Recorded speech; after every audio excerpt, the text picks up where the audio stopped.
अस्सलाम वालेकुम dear students, उम्मीद है आप सब खैरियत से हैं।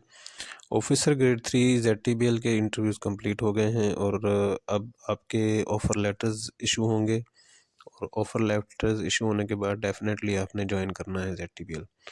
तो ज्वाइनिंग से पहले काफ़ी लोगों के कुछ क्वेश्चंस हैं जो उनको कंफ्यूज करते हैं कि इस पोस्ट के हवाले से और इस इदारे के हवाले से कि ये बाकी इदारों से डिफरेंट कैसे है और आपके क्या बेनिफिट्स हो सकते हैं, क्या आपके लॉस हो सकते हैं। तो जो की क्वेश्चंस हैं जो लोगों ने ज़्यादा किए हैं, इन पर मैंने वीडियो बनाई है, इन्फॉर्मेटिव वीडियो है। आप इस वीडियो को मुकम्मल देखेंगे तो आपका कॉन्सेप्ट क्लियर हो जाएगा इस पोस्ट के हवाले से और आपकी डिसीजन मेकिंग ज्वाइनिंग के हवाले से वो क्लियर होगी। तो पहला जो क्वेश्चन किया गया है वो सर्विस काउंट इशू का है कि अगर आप इस पोस्ट पर काम कर रहे हैं OG3 पर, तो इस दौरान अगर आपको कोई और अपॉर्चुनिटी अच्छी मिल जाती है जहाँ पर जाना चाहते हैं तो आपकी सर्विस काउंट होगी या नहीं होगी। ये नंबर 1 क्वेश्चन है। नंबर 2 है कि एज रिलैक्सेशन का, कि अगर आप OG3 पर काम कर रहे हैं, आपको 4-5 साल काम करते हुए हो गए यहाँ पे, इस दौरान में आपकी एज ज़्यादा हो जाती है और आपको किसी और गवर्नमेंट के इदारे में जॉब का चांस मिलता है, तो वहाँ पर आप अप्लाई करते हुए आपको एज रिलैक्सेशन मिलती है या नहीं मिलती। नंबर 3 है पे प्रोटेक्शन का। पे प्रोटेक्शन का मतलब ये होता है कि अगर आप OG3 पर काम कर रहे हैं, यहाँ पर फॉर एग्ज़ाम्पल यहाँ आपकी सैलरी 50,000 है या 60,000 है और जब आपके इसी ग्रेड 16 पर या ग्रेड 17 पर आप जाते हैं किसी और इदारे में और वहाँ आपकी स्टार्टिंग सैलरी कम है, तो फिर इसका मतलब ये होगा कि आपको पे प्रोटेक्शन मिलेगी या नहीं मिलेगी। ये क्वेश्चन बनता है कि यहाँ पर आपकी सैलरी ज़्यादा थी, ज़्यादा विथड्रा करा रहे थे और नेक्स्ट इदारे में जब आप जा रहे हैं जहाँ आपकी सिलेक्शन हुई है वहाँ आपकी सैलरी कम है, तो पे प्रोटेक्शन का मतलब ये होता है कि पे की प्रोटेक्शन मिल जाती है। जिस इदारे में आप जा रहे हैं वहाँ अगर सैलरी कम है तो आप पिछले इदारे की सैलरी विथड्रा वहाँ से करा सकते हैं। तो ZTBL में ये पे प्रोटेक्शन है या नहीं, ये क्वेश्चन है। और चौथा और आखिरी क्वेश्चन, ये OG3 की जो पोस्ट है ये परमानेंट है या टेम्परेरी पोस्ट है। ये वो क्वेश्चन हैं जो लोगों ने सबसे ज़्यादा किए हैं, जिनको लगता है कि उनके ऑफ़र लेटर्स आ जाएंगे, वो कॉन्फिडेंट हैं, वो जाहिर सी बात है इन सवालात का जवाब जानना चाहते हैं। तो मैं चाहता हूँ कि वीडियो की सूरत में इनका जवाब बना दूँ ताकि बाकी लोगों को भी इनके रिलेटेड जो इन्फॉर्मेशन है इन क्वेश्चन से वो उससे आगाह हो जाए।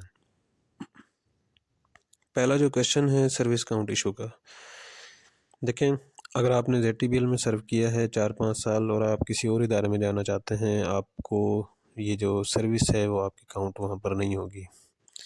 उसकी रीज़न ये है कि अगर आप ZTBL में काम कर रहे हैं ऑफिसर ग्रेड 3 की पोस्ट पे या किसी भी पोस्ट पे और अगर आप किसी और इदारे में जाते हैं गवर्नमेंट के, तो वहाँ पर आपकी सर्विस काउंट इसलिए नहीं होती क्योंकि ये एक इंडिपेंडेंट बॉडी है और इसका इंडिपेंडेंट बोर्ड ऑफ डायरेक्टर्स है।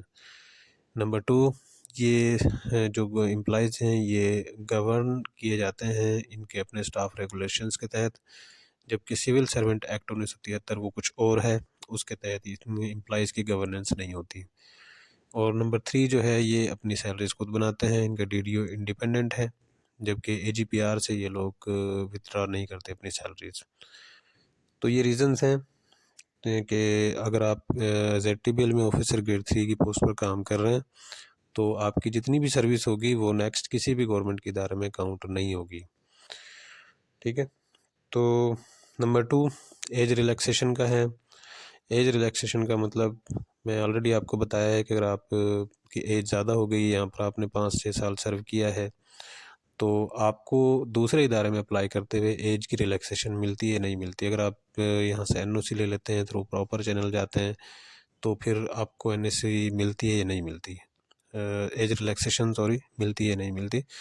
तो इसका जवाब यही है कि आपको एज रिलैक्सेशन नहीं मिलेगी और उसकी रीज़न भी यही है कि ZTBL independent board of directors का एक इदारा है, फेडरल गवर्नमेंट का है इस शेयर होल्डिंग सारी इसमें, बट यहाँ पर जो आपकी गवर्नेंस है वो सिविल सर्वेंट एक्ट 1973 के तहत नहीं है, इनके अपने स्टाफ रेगुलेशन हैं जिसके तहत एम्प्लॉइज़ को गवर्न किया जाता है। तो एज रिलैक्सेशन आपको नहीं मिलेगी अगर आप विद इन क्राइटेरिया जो एज उन्होंने रखी है जिस इदारे में आपने अप्लाई किया, अगर वहाँ पर आप फॉल करते हैं तो फिर आप एलिजिबल हैं, अदरवाइज ZTBL का जो एक्सपीरियंस है ये काउंट करा के आप एज रिलैक्सेशन के लिए एल नहीं है। तो ये है कि आप एज रिलैक्सेशन भी नहीं मिलेगी आपको और आपकी सर्विस काउंट भी नहीं होगी। बट अगर आपको वहाँ पर एक्सपीरियंस रिक्वायर्ड है, अकाउंट्स का अगर आपने ZTPL में काम किया हुआ है तो अकाउंट्स की पोस्ट पर अगर आप काम वहाँ पर जाना चाहते हैं तो फिर आपका जो एक्सपीरियंस है ये यहाँ पर मैटर करता है। आप अपना एक्सपीरियंस शो कर सकते हैं कि और एक्सपीरियंस लेटर ZTPL से आपको मिल सकता है और इसी एक्सपीरियंस की बेस पर जाहिर सी बात है आपके सिलेक्शन के चांसेस हो जाएंगे। अगर आपने यहाँ पर फील्ड में काम किया हुआ है, मोबाइल क्रेडिट ऑफिसर आप यहाँ पर आप रहे हैं और अगर आप किसी और इदारे में जाना चाहते हैं जहाँ मार्केटिंग की जॉब है वो और वहाँ एक्सपीरियंस रिक्वायर्ड है तो आप ZTPL का एक्सपीरियंस वहाँ शो कर सकते हैं। लेकिन आपको जो है ये सर्विस काउंट आपकी नहीं होगी और आपको एज रिलैक्सेशन भी नहीं मिलेगी। नंबर 3 पे प्रोटेक्शन का है। पे प्रोटेक्शन ZTPL में ऑफिसर ग्रेड 3 पर अगर आप जितनी भी सैलरी विदड्रा करा रहे हैं और आप किसी और इदारे में जाते हैं ज्वाइनिंग करते हैं वहाँ पर तो आपको पे प्रोटेक्शन यहाँ से नहीं मिलेगी और उसकी रीज़न सेम वही है जो मैंने आपको शुरू में बता दी है कि ये स्टाफ रेगुलेशंस इनके अपने हैं और जबकि ये वाला जो ऑप्शन है ये उन्हीं को मिलता है जो सिविल सर्वेंट एक्ट 1973 के तहत काम करते हैं। तो पे प्रोटेक्शन का भी यहाँ पर चांस नहीं है कि आप जिस इदारे में भी जाएंगे वहाँ आपकी सैलरी उस इदारे के रूल्स के मुताबिक या गवर्नमेंट के रूल्स के मुताबिक जो स्टार्टिंग सैलरी होगी वही आपको मिलेगी। जबकि जो पे प्रोटेक्शन है उसका रूल ZTPL में ऑफिसर ग्रेड 3 पर लागू नहीं होता। आप यहाँ से 60,000 से छोड़ कर जाते हैं किसी और इदारे में आपकी 30,000 से स्टार्ट होती है तो आपको 30,000 ही मिलेगी, आपको ज़्यादा सैलरी नहीं मिलेगी। नंबर 4 है कि ये पोस्ट परमानेंट है या टेम्परेरी है। इसका आंसर ये है कि ये पोस्ट जो है वो परमानेंट पोस्ट है, इसमें कोई डाउट नहीं। आपकी जॉब हो जाती है ZTPL में आप ज्वाइन कर लेते हैं तो ये एक परमानेंट पोस्ट है। इसमें किसी किस्म के जो है ना आपको डरने की ज़रूरत नहीं है, कोई आपको बैंक से निकाल सकता है ऐसा कुछ नहीं है। वो आपको ट्रेनिंग कराएंगे, ट्रेन करेंगे, आपसे काम लेंगे, आपकी परफॉर्मेंस अच्छी होनी चाहिए अप टू द मार्क। तो ये कि जिस तरह प्राइवेट बैंक्स में होता है वो किसी भी टाइम जो है ना वो टारगेट पूरा नहीं होता और निकाल के बाहर निकाल देते हैं, उसकी जॉब जो है वो टर्मिनेट कर देते हैं। तो ऐसा कोई यहाँ पर चांस नहीं है, आपकी परमानेंट पोस्ट होगी और आप परमानेंट पोस्ट के जो बेनिफिट्स हैं वही इंजॉय करेंगे यहाँ पर। आपकी सैलरी से जो डिडक्शंस होती है परमानेंट या रेगुलर एम्प्लॉय की वो सारी होंगी। तो ये है कि आपको इसमें ये डरने की ज़रूरत नहीं है कि कोई बैंक से आपको निकाल सकता है। लेकिन आपकी परफॉर्मेंस जाहिर सी बात है वो हर इदारे में मैटर करती है, इससे आपकी परफॉर्मेंस अप्रेजल रिपोर्ट जो बनती है उसके नंबर आपको मिलते हैं जिससे आपकी सैलरी का इंक्रीमेंट ज़्यादा लगता है। तो आपकी परफॉर्मेंस मैटर करती है आपकी सर्विस के लिए, लेकिन एज सच कुछ नहीं है कि आपको अगर आप यहाँ पे काम कर रहे हैं तो आपको किसी भी वक्त जो है वो आपकी सर्विसेज को टर्मिनेट किया जा सकता है। तो ऐसा कुछ नहीं है, रेगुलर प्रोबेशन पीरियड तो होगा, प्रोबेशन पीरियड के दौरान आपने डिसिप्लिन का ख्याल करना है, आपने ज़्यादा से ज़्यादा सीखने की कोशिश करनी है, आपने लोगों के साथ रवैया अपना अच्छा रखना है, आपकी परफॉर्मेंस अच्छी होनी चाहिए। तो फिर जो प्रोबेशन है वो 1 साल का होता है, वैसे एक्सटेंडेबल भी होता है विद एक और जो है साल एक्सटेंड किया जा सकता है प्रोबेशन को। लेकिन ये है कि 1 साल बाद ही अक्सर जो है डॉक्यूमेंट्स अगर आपके पूरे हैं, आपकी परफॉर्मेंस अच्छी है, आपका डिसिप्लिन ठीक है तो प्रोबेशन टर्मिनेट हो जाता है।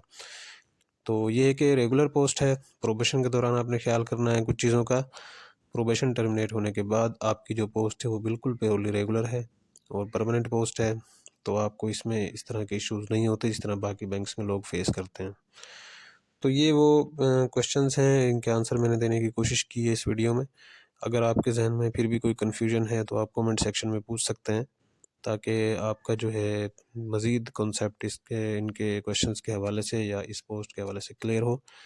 एक अच्छा इदारा है, यहाँ पर ग्रूमिंग है, आप अच्छा यहाँ पर काम करेंगे तो आपको अच्छे बेनिफिट्स मिलेंगे और अलाउंसेस यहाँ पर बड़े अच्छे हैं। आपकी रिकवरी पोजीशन जो है अगर अच्छी है तो आपको अच्छे अलाउंसेस मिल सकते हैं और क्रोनिक डिफ़ॉल्टर से अगर आप रिकवरी कर लेते हैं तो आपके उसको बेनिफिट्स ज़्यादा मिलते हैं।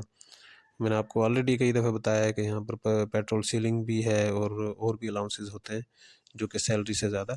सैलरी को बिल्कुल ना देखें, सैलरी आपकी कम होगी, ऑलमोस्ट नेशनल बैंक से कम है, लेकिन ये है कि बाकी जो बेनिफिट्स हैं वो किसी दूसरे बैंक में नहीं है जो इस पोस्ट पे आपको ZTPL देता है। तो बाकी बेनिफिट्स मिला के आपकी सैलरी हैंडसम बन जाती है, लेकिन ये है कि आपको परफॉर्मेंस जो है वो दिखानी पड़ती है हर चीज़ के लिए। तो अगर आपको किसी किस्म की कोई कन्फ्यूजन है तो आप कमेंट सेक्शन में पूछ सकते हैं। Thank you.